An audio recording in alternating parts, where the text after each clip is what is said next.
ইনকিলাব মঞ্চের মুখপাত্র শরীফ ওসমান হাদির উপর হত্যা চেষ্টা এবং চট্টগ্রামে আমাদের বিএনপি মনোনীত প্রার্থী চট্টগ্রাম মহানগর বিএনপির সংগ্রামী আহ্বায়ক এরশাদুল্লাহর উপর হামলা সহ সন্ত্রাসের প্রতিবাদে ঢাকা মহানগর দক্ষিণ বিএনপির আজকের এই প্রতিবাদ সভা এবং মিছিলের সভাপতিত্ব করছেন ঢাকা মহানগর দক্ষিণ বিএনপির সংগ্রামী সদস্য সচিব তানভীর আহমেদ রবিন।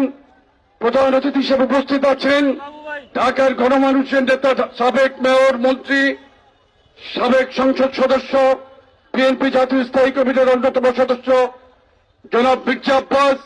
উপস্থিত আছেন বিএনপি কেন্দ্রীয় জাতীয় নির্বাহী কমিটির সিনিয়র যুগ্ম মহাসচিব ছাত্রদলের সফল সাবেক সভাপতি রাকসুর সাবেক বিপি অ্যাডভোকেট রুহুল কবির রিজভী আহমেদ। উপস্থিত আছেন বিএনপি যুগ্ম মহাসচিব অ্যাডভোকেট আব্দুল সালাম আজাদ, ঢাকা 10-এর বিএনপি মনোনীত প্রার্থী সাবেক মেয়র পদপ্রার্থী ইশাক হোসেন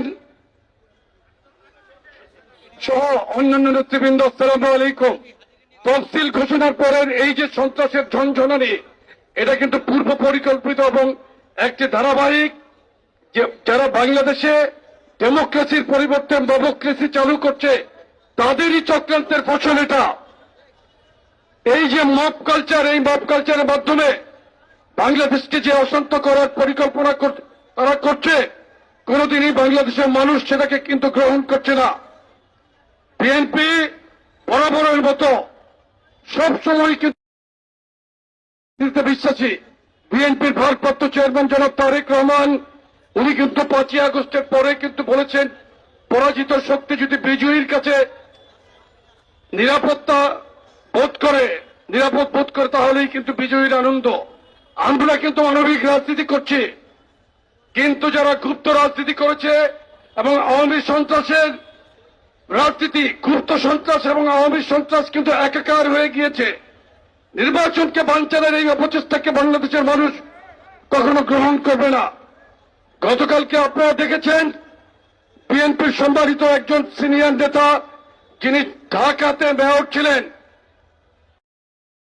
প্রার্থী তার ওসমান হাদি মৃত্যু হয়। উনি এটা আন্তরিকতার সাথে উনি গিয়েছেন হাসপাতালে। কেন এখানে মত করলো আপনারা সকলেই দেখেছেন। আমরা কিন্তু অত্যন্ত শান্তভাবে এবং ধৈর্য সহকারে এই ঘটনাকে আমরা বিএনপির যুবদল ছাত্রদল ছিল, তারা কিন্তু এটা নিয়ে কোনো বাদানুবাদ দেয় নাই। আমরা কিন্তু সহিংসত রাজনীতি করছি।